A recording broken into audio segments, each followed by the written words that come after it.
వెంకటేశాయ. గురుర్బ్రహ్మా గురుర్విష్ణుః గురుర్దేవో మహేశ్వరః గురుః సాక్షాత్ పరం బ్రహ్మ తస్మై శ్రీ గురవే నమః. జటిలం చీరవసనం దండకారణ్యవాసినం మునివేషధరం ధ్యాయేత్ అరణ్యే కాండ ఉత్తమే. శ్రీరామచంద్ర పరబ్రహ్మణే నమః. అథ శ్రీమద్ రామాయణే ఆదికావ్యే అరణ్యకాండే త్రయోదశః సర్గః. ధన్యోస్మ్యనుగృహీతోస్మి యస్య మే మునిపుంగవః గుణైః సభ్రాతృభార్యస్య వరదః పరితుష్యతి.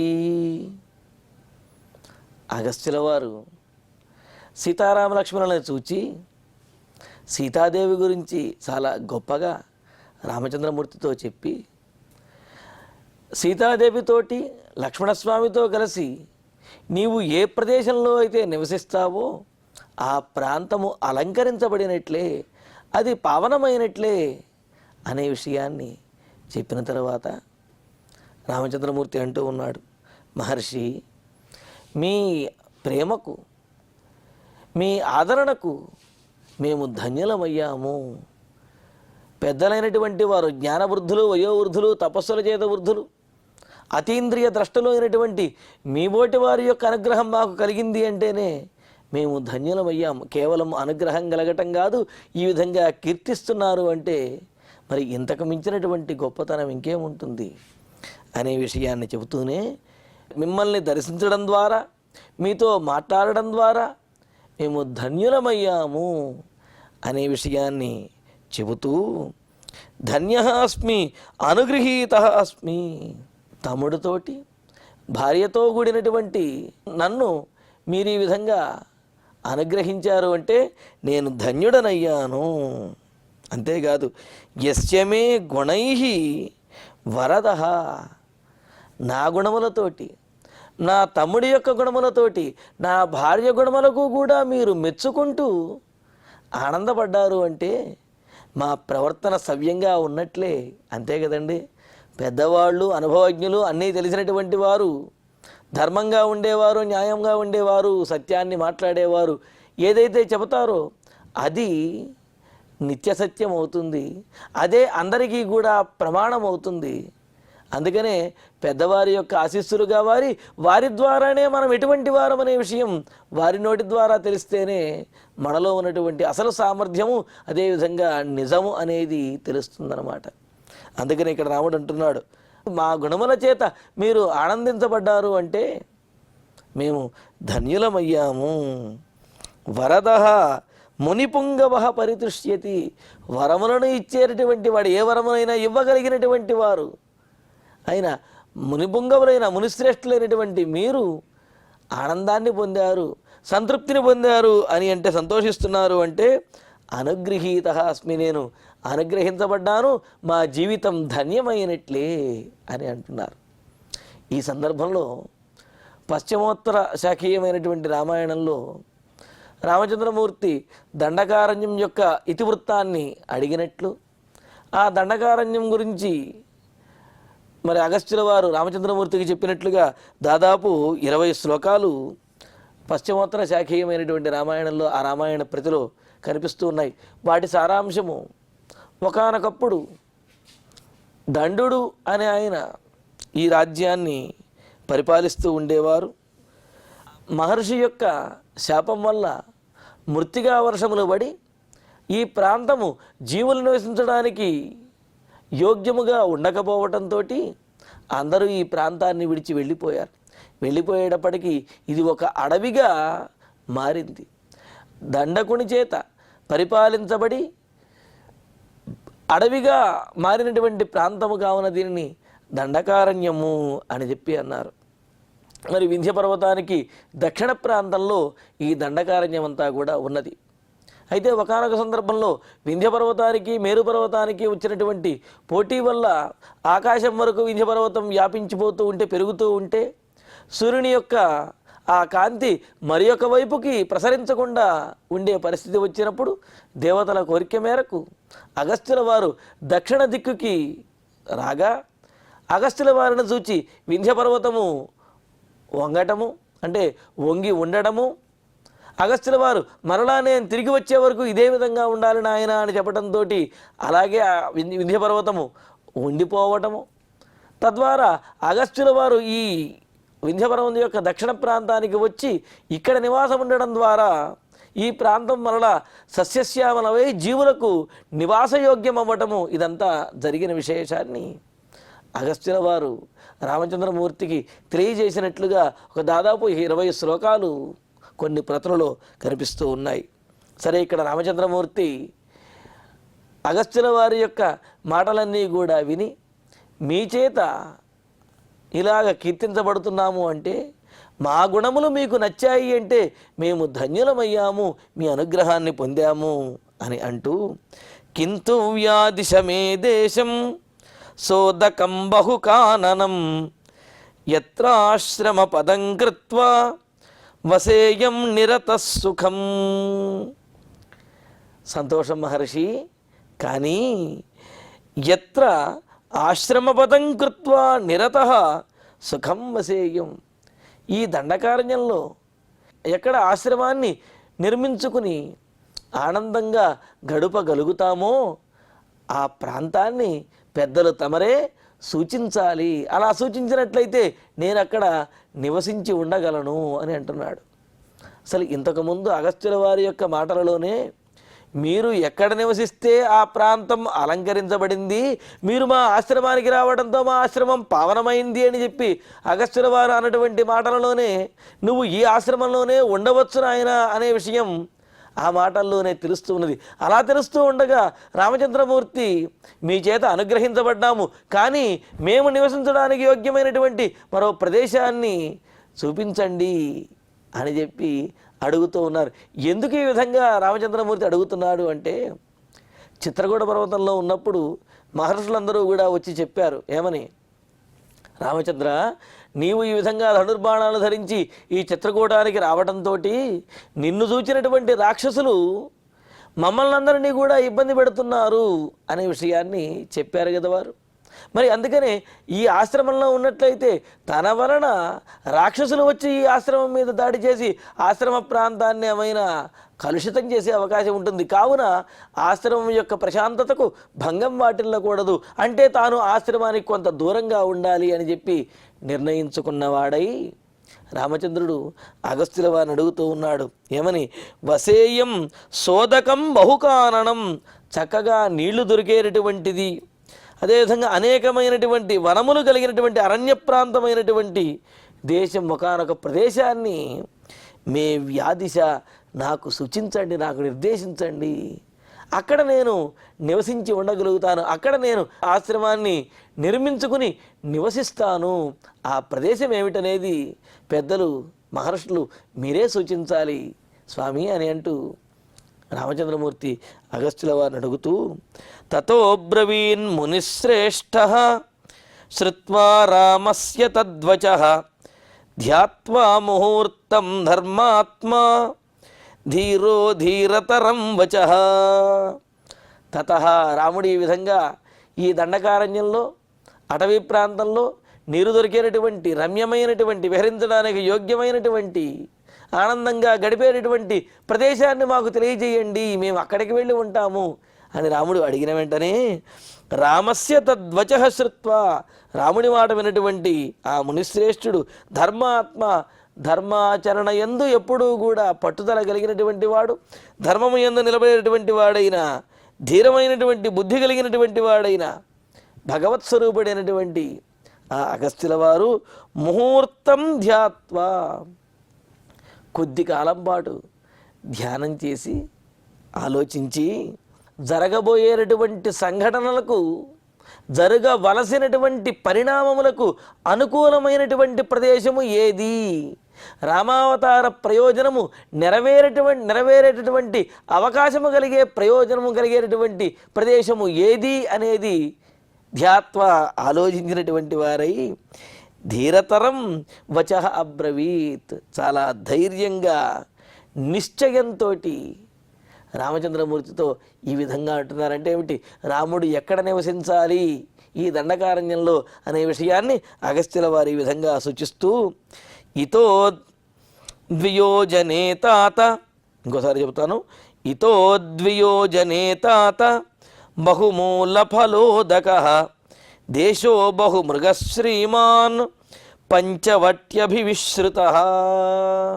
ఇంకా రాముడు పంచవటీ తీరానికి వెళ్ళి రాక్షసులను వధించేటటువంటి కాలం సమీపిస్తూ ఉన్నది ఆ సన్నివేశం. అందుకని ఇక్కడ చూడండి, తాత, తండ్రి రామచంద్ర, ఇతః ద్వియోజనే, ఇక్కడ నుండి 2 యోజనముల దూరంలో, యోజనం అంటే దాదాపు 8 మైళ్ళు అని చెప్పి మనం ఇంతకుముందు అనుకున్నాం, అంటే ఇక్కడ నుంచి 2 యోజనముల దూరంలో బహుమూల ఫలోదక, అనేకమైనటువంటి కందమూలములతోటి ఫలములతోటి కూడా విరాజిల్లుతూ అనుకూలంగా జల సమృద్ధి, అదేవిధంగా ఆహార సమృద్ధి, ఫల సమృద్ధి కలిగినటువంటిదైన ప్రదేశము. అలాగే అంతేకాదు బహుమృగ, అనేకమైనటువంటి జింకలు కలిగినటువంటి ప్రదేశం, ప్రత్యేకంగా అనేక చిత్ర విచిత్రములైనటువంటి వర్ణములు కలిగిన జింకలు కలిగినటువంటి ప్రదేశము.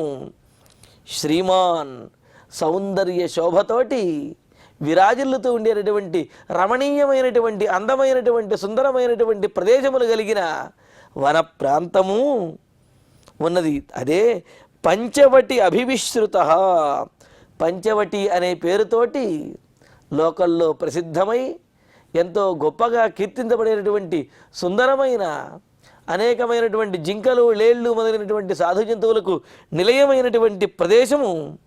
దేశ, ఆ ప్రదేశము ఇక్కడికి 2 యోజనముల దూరంలో ఉన్నది, అది మీరు నివసించడానికి యోగ్యమైనది అన్నారు. చూడండి, అక్కడ ఆ పంచవటి తీరంలో ఎక్కువగా జింకలు, లేళ్ళు తిరిగేటటువంటి ప్రదేశము, అదేవిధంగా ఆహారము, జలము ఇవన్నీ కూడా లభించేటటువంటిది, సుందరమైనటువంటి అందమైనటువంటి ప్రదేశము అనే విషయాన్ని తెలియజేస్తూ, తత్ర గత్వా శ్రమపదం కృత్వా సౌమిత్రిణా సహ రంస్యసే త్వం పితుర్వాక్యం యథోక్తమనుపాలయన్.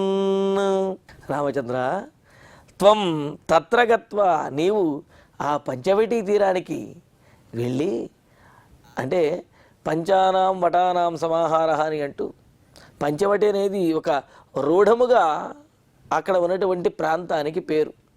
లేదు వ్యుత్పత్త్యర్థాన్ని కనుక తీసుకున్నట్లయితే 5 మర్రి వృక్షములు కలిగినటువంటి ప్రాంతము అనే, అంటే విశేషమైనటువంటి 5 మర్రి వృక్షములు కలిగినటువంటి ప్రాంతము, జీవులకు అనుకూలమైనటువంటి ప్రాంతము అని చెబుతున్నారు. అటువంటి పంచవటి తీరానికి, పంచవటికి నీవు వెళ్ళి ఆశ్రమపదం కృత్వా, చక్కటి ఆశ్రమాన్ని నిర్మించుకుని, సౌమిత్రినా సహా పితుః వాక్యం యథావక్తం, మరి నీ తమ్ముడైనటువంటి లక్ష్మణునితో కలిసి, నీ భార్యతో కలిసి నీవక్కడ వనవాసాన్ని చేసి, మీ తండ్రి గారి యొక్క ప్రతిజ్ఞ ఏదైతే ఉన్నదో 14 సంవత్సరములు వనవాసం చేయాలి దండకారణ్యంలో అనే ప్రతిజ్ఞ, అంటే మీ తల్లి కోరినటువంటి కోరికను, ఏ కోరిక ఏ విధైతే అంగీకరించారో ఆ ప్రతిజ్ఞ నెరవేర్చుకోవచ్చును అక్కడ అనే విషయాన్ని చెబుతూ, యథావుక్తం అనుపాలయన్, తండ్రి గారి యొక్క ఆజ్ఞను పరిపాలిస్తూనే రంస్యసే, సుఖంగా నీవు ఆ పంచవటి తీరంలో జీవించగలవు, సీతారాములు మీరు ఆనందించగలరు అని చెబుతున్నాడు. నిజానికి పంచవటి తీరంలో సీతారాములు చాలా ఆనందంగా ఉన్నారు. రావణాసురుడు తీసుకువెళ్ళిన తర్వాత అప్పటి నుంచి రాముడిని శోకం ఆవేశించింది, కానీ అంతవరకు కూడా పంచవటి తీరంలో చాలా గొప్పగా వారు విహరించారు, ఎంతో గొప్పగా ఆనందించారు కూడా.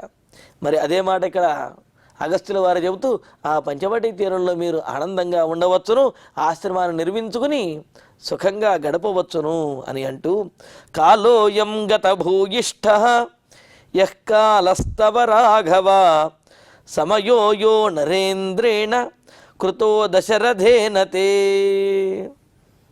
14 సంవత్సరములు వనవాసము అని చెప్పి దశరథుల వారు చెప్పినటువంటి మాట, అంటే కైకేయి ద్వారా చెప్పినటువంటి మాట, అందులో దాదాపు 10 సంవత్సరములు గడిచిపోయినాయి. ఇంకా మిగిలి ఉన్నది అతి తక్కువ సమయం. కావున రామచంద్ర రాఘవ, యహ తవ కాల నరేంద్రేణ దశరథేన, ఎంతకాలమైతే దశరథ మహారాజు వనవాసం చెయ్యాలి అనేటువంటి నియమమును చెప్పాడో, అయం కాల గతభూయిష్ట, ఆ చెప్పినటువంటి 14 సంవత్సరములలో చాలా కాలము గడిచిపోయింది. అంటే దాదాపు 10 సంవత్సరములు పైగా గడిచిపోయాయి కదా మరి. కావున ఆ 10 సంవత్సరములు గడిచిపోయాయి కావున ఇంకా చాలా కొద్ది కాలమే వనవాసం చేయవలసి ఉన్నది. ఆ వనవాసాన్ని ఆ పంచవటి ప్రాంతంలో చక్కగా పూర్తి చేయవచ్చును అని అంటూ, తీర్ణ ప్రతిజ్ఞ కాకుత్స్థ సుఖం రాజ్యే నివత్స్యసి, ధన్యస్తే జనకో రామ సరాజా రఘునందన, యస్త్వయా జ్యేష్ఠపుత్రేణ యయాతిరివతారితః. కాకుత్స్థ, కకుత్స్థ వంశంలో జన్మించినటువంటి తిరుగులేని పరాక్రమం కలిగిన, ధైర్య సాహసాలు కలిగినటువంటి, అంటే కకుత్సుని తలుచుకోవడంలో ఉద్దేశ్యం అంతటి ధైర్య సాహసాలు కలిగినటువంటి వాడివి నీవు అనే విషయాన్ని ప్రత్యేకంగా గుర్తు చేయటం. అలాగా కకుత్స వంశంలో జన్మించినటువంటి వాడివైన ఓ రామచంద్ర, తీర్ణ ప్రతిజ్ఞ, నీవు నీ ప్రతిజ్ఞను, అంటే 14 సంవత్సరముల వనవాసము చేస్తాను అనే ప్రతిజ్ఞ ఏదైతే ఉన్నదో ఆ ప్రతిజ్ఞను నెరవేర్చినటువంటి వాడివై, రాజ్యే సుఖం వత్స్యసి, నీవు మరలా నీ రాజ్యంలో సుఖంగా జీవించగలుగుతావు, నీ రాజ్యాన్ని సుఖంగా పరిపాలించగలుగుతావు. మరి అగస్త్యుల వారి యొక్క మంగళాశాసనం, వారి యొక్క ఆశీస్సులు సామాన్యమైనవి కాదు కదా. అందుకనే ఎన్ని కష్టములు వచ్చినా రావణాసురుడితో యుద్ధం చేసి రావణాసురుడిని గెలిచి మరీ రామచంద్రమూర్తి మరలా అయోధ్య నగరానికి వెళ్ళి అక్కడ రాజ్యాన్ని పరిపాలించారు. మరి ఇవన్నీ కూడా మహర్షుల యొక్క వచనములు ఏమాత్రము వ్యర్థము కావు అని చెప్పడానికి తార్కాణములు అన్నమాట. అలాగా నువ్వు తీర్ణ ప్రతిజ్ఞ, వనవాసమును పూర్తి చేసినటువంటి వాడై, రాజ్యే సుఖం, రాజ్యంలో సుఖంగా నీవు రాజ్యాన్ని పరిపాలించగలుగుతావు, సుఖంగా ఉండగలుగుతావు అని అంటూ ఎలాగా అనే విషయాన్ని చెబుతూ, నీ వల్ల నీ తండ్రి రుణ విముక్తుడవుతాడు. దశరథ మహారాజు కైకేయికి అప్పుపడిపోయాడు, రుణగ్రస్తుడైపోయాడు. ఆ రుణమును తీర్చుకోవడానికి రాముడిని వనవాసానికి పంపించవలసి వచ్చినది. మరి రాముడు కనుక వనవాసాన్ని పూర్తి చేసి వచ్చినట్లయితే అప్పుడు దశరథ మహారాజు కైకేయి వద్ద దశరథ మహారాజుకి ఉన్నటువంటి ఆ రుణం ఏదైతే ఉన్నదో ఆ రుణం తీరిపోతుంది. అది కూడా ఎలాగా అనే విషయాన్ని చెబుతూ, యయాతిరివ తారితః అని అంటూ అక్కడ ఆ కథలో శుక్రాచార్యుల వారి యొక్క కోపానికి, వారి యొక్క శాపానికి గురి అయినటువంటి యయాతి మహారాజు ఆయన వృద్ధాప్యాన్ని పొందాడు, వార్ధక్యాన్ని పొందాడు. అయితే తన కుమారుడి ద్వారా ఆయన మరలా ఆ శాప విమోచనాన్ని పొంది మరలా యవ్వనాన్ని పొందుతాడు. పొంది ఆ తర్వాత ఆయన చేయవలసినటువంటి కార్యములన్నీ కూడా నెరవేర్చి ఆ తర్వాత మరలా ఆ పూరుడు అనే కుమారుణ్ణి అతడిని రాజుగా చేస్తాడు. ఏ విధంగా అయితే శాపగ్రస్తుడైనటువంటి యయాతి మహారాజు తన కుమారుడి ద్వారా తరించబడ్డాడో, అదేవిధంగా కైకేయికి రుణగ్రస్తుడైనటువంటి దశరథ మహారాజు తన కుమారుడైనటువంటి రామచంద్రమూర్తి ద్వారా రుణ విముక్తుడై ఆయన ఆనందిస్తాడు అనే విషయాన్ని చెబుతూ, రామచంద్ర నీ వలన దశరథ మహారాజు రుణ విముక్తుడై ఎంతో ఆనందంగా ఆయన తరిస్తాడు అని అంటూ, యహ దశరథ జ్యేష్ఠపుత్రేణ యయాతి ఇవ తారితః, జ్యేష్ఠకుమారుడైనటువంటి నీ చేత దశరథ మహారాజు తరించబడతాడు. తన కుమారుడి చేత యయాతి మహారాజు తరించబడినట్లుగా నీ చేత దశరథ మహారాజు తరించబడతాడు, నీవు ఆయన్ని తరింపజేస్తావు అని అంటూ, తే జనక సహ రాజా ధన్య, నీకు తండ్రి అవ్వటం వలన దశరథ మహారాజు ధన్యుడవుతున్నాడు అని అన్నారు. అంతే కదండి. ఎటువంటి కుమారుడి వల్ల ఆ వంశమునకు తల్లిదండ్రులకి కూడా గొప్ప పేరు వస్తుందో, తల్లిదండ్రులు రుణ విముక్తులై వారు ఆనందంగా జీవించగలుగుతారో అటువంటి వాడిదే, అటువంటి కుమారుడిదే నిజమైనటువంటి జన్మ అని చెప్పి అన్నారు. మరి అలాగా రామచంద్ర నీకు జన్మనివ్వడం ద్వారా దశరథ మహారాజు తరింపజేయబడ్డాడు, తరించాడు దశరథ మహారాజు అని చెప్పి అంటూ, విదితో హ్యేష వృత్తాంతః మమ సర్వస్తవానఘ తపసశ్చ ప్రభావేన స్నేహాద్దశరథస్య చ. నా తండ్రి ధన్యుడైనట్లుగాను, మరి నేను వనవాసానికి వచ్చినటువంటి విషయము ఇవన్నీ కూడా పెద్దలైనటువంటి మీకు, మరి అతీంద్రియ దృష్టలైనటువంటి మీకు తెలుస్తాయి అని అంటూ ఇక్కడ అంటున్నాడు, అనఘా ఓ రామచంద్ర తపసశ్చ ప్రభావేన, తపస్సుల యొక్క ప్రభావంతో, అలాగే దశరథస్య స్నేహాత్, అగస్త్యుల వారు అంటున్నారు ఇక్కడ తపస్సుల యొక్క ప్రభావంతో దశరథునితో ఉన్నటువంటి స్నేహం వలన కూడా తవ సర్వ ఏష వృత్తాంతః మమ విదితః, నీకు సంబంధించినటువంటి ఈ వృత్తాంతం అంతా కూడా నాకు తెలుసు అని అంటున్నాడు. అంటే రాముడికి సందేహం రావచ్చు కదా, మరి నా విషయం అంతా మీకు ఎలా తెలుసు అని అడిగితే దానికి సమాధానం చెబుతున్నాడు అనమాట. తపస్సు యొక్క ప్రభావంతో మీ తండ్రి గారైన దశరథ మహారాజుతో నాకు ఉన్నటువంటి స్నేహంతో నీ విషయంలో జరిగినటువంటి వృత్తాంతం అంతా కూడా నాకు తెలిసిన ఆయన, అంతా కూడా నీవు ఎక్కడా కూడా ధర్మం తప్పకుండా పితృవాక్య పరిపాలన చేస్తూ ఇలా వనవాసానికి వచ్చావు, నాకంతా తెలుసు అని అంటూ, హృదయస్థశ్చ తే ఛందః విజ్ఞాతస్తపసా మయా ఇహవాసం ప్రతిజ్ఞాయ మయా సహ తపోవనే అతశ్చత్వామహం బ్రూమి గచ్చ పంచవటీమితి.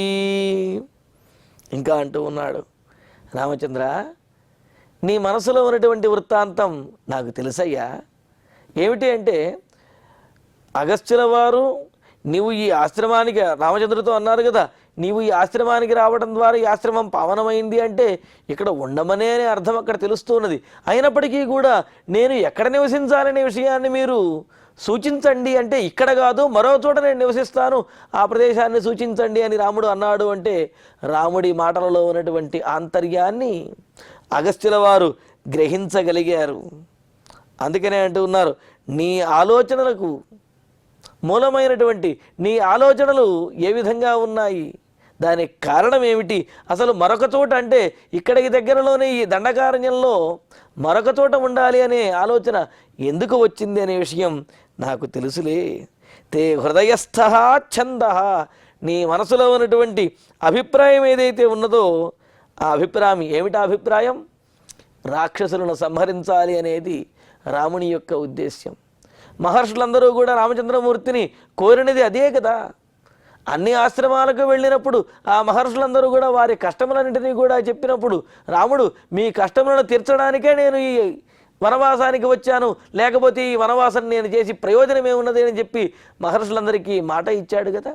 మరి అలా మాట ఇచ్చి రాక్షసులను సంహరిస్తాను అని చెప్పినప్పుడు మహర్షుల యొక్క ఆశ్రమంలో కనుక ఉన్నట్లయితే, రాక్షసులను ఇక్కడ నుంచి సంహరించినట్లయితే మహర్షుల యొక్క తపస్సులకి భంగం వాటిల్లే అవకాశం ఉన్నది. అందుకనే ఈ ఆశ్రమానికి దూరంగా, అలాగే తాను ఉండడానికి రమ్యంగా అందంగా సీతాదేవితో విహరించడానికి యోగ్యంగా ఉండేటటువంటి ప్రదేశాన్ని రామచంద్రమూర్తి అడుగుతున్నాడు.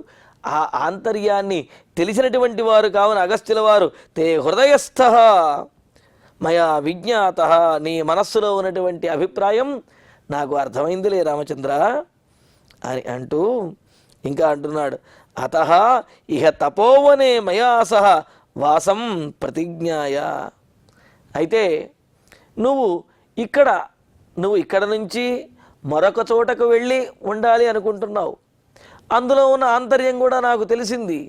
కానీ నా కోరిక మేరకు కొంతకాలము ఈ నా ఆశ్రమంలోనే ఉండి ఆ తర్వాత నీవు తపోవనానికి వెళ్ళాలి. కొంతకాలం ఉంటే ఎక్కువ రోజులేమీ కాదు, కొంతసేపు ఈ ఆశ్రమంలో ఉండి అక్కడ నుంచి తపోవనానికి వెళ్ళాలి అని అంటూ, అతః ఇహ తపోవనే మయా సహ వాసం ప్రతిజ్ఞాయ, నువ్వు ఈ తపోవనంలో నా ఆశ్రమంలో నాతో పాటు కొంతసేపు ఉంటాను అని ఒప్పుకునే ఉన్న తర్వాతే ఇంకా పంచవటీంగచ్చ, ఇక్కడ నుంచి పంచవటీ తీరానికి, పంచవటికి, ఆ ప్రాంతానికి బయలుదేరి వెళ్ళి రామచంద్ర త్వాం అహం బ్రూమి, అందువలనే నేను కూడా నిన్ను వెళ్ళమని చెబుతున్నాను.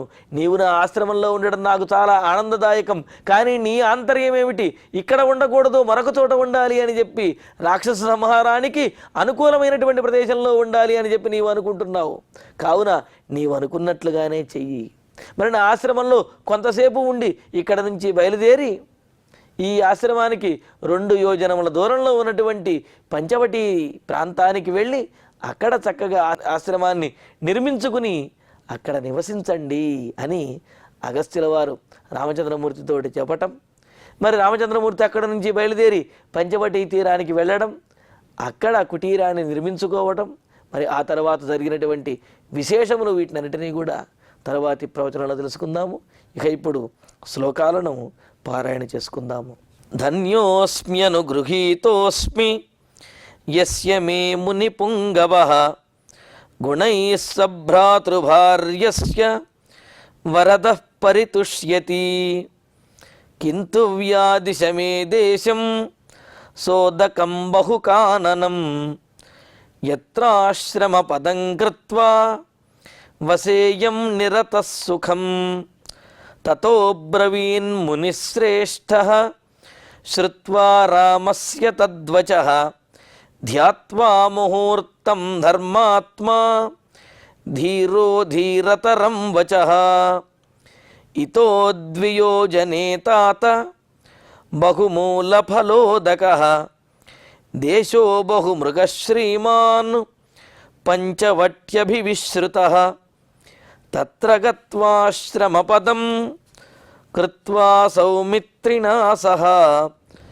రంస్యసే త్వం పితుర్వాక్యం యథోక్తమనుపాలయన్ కాలోయం గతభూయిష్ఠః యః కాలస్తవ రాఘవ సమయో యో నరేంద్రేణ కృతో దశరథేన తే తీర్ణ ప్రతిజ్ఞః కాకుత్స్థ సుఖం రాజ్యే నివత్స్యసి ధన్యస్తే జనకో రామ సరాజా రఘునందన యస్త్వయా జ్యేష్ఠపుత్రేణ యయాతిరివతారితః విదితో హ్యేష వృత్తాంతః మమ సర్వస్తవానఘ తపసశ్చ ప్రభావేన స్నేహాద్దశరథస్య చ హృదయస్థశ్చ తే ఛందః విజ్ఞాతస్తపసా మయా ఇహ వాసం ప్రతిజ్ఞాయ మయా సహ తపోవనే అతశ్చ త్వామహం బ్రూమి గచ్చ పంచవటీమితి.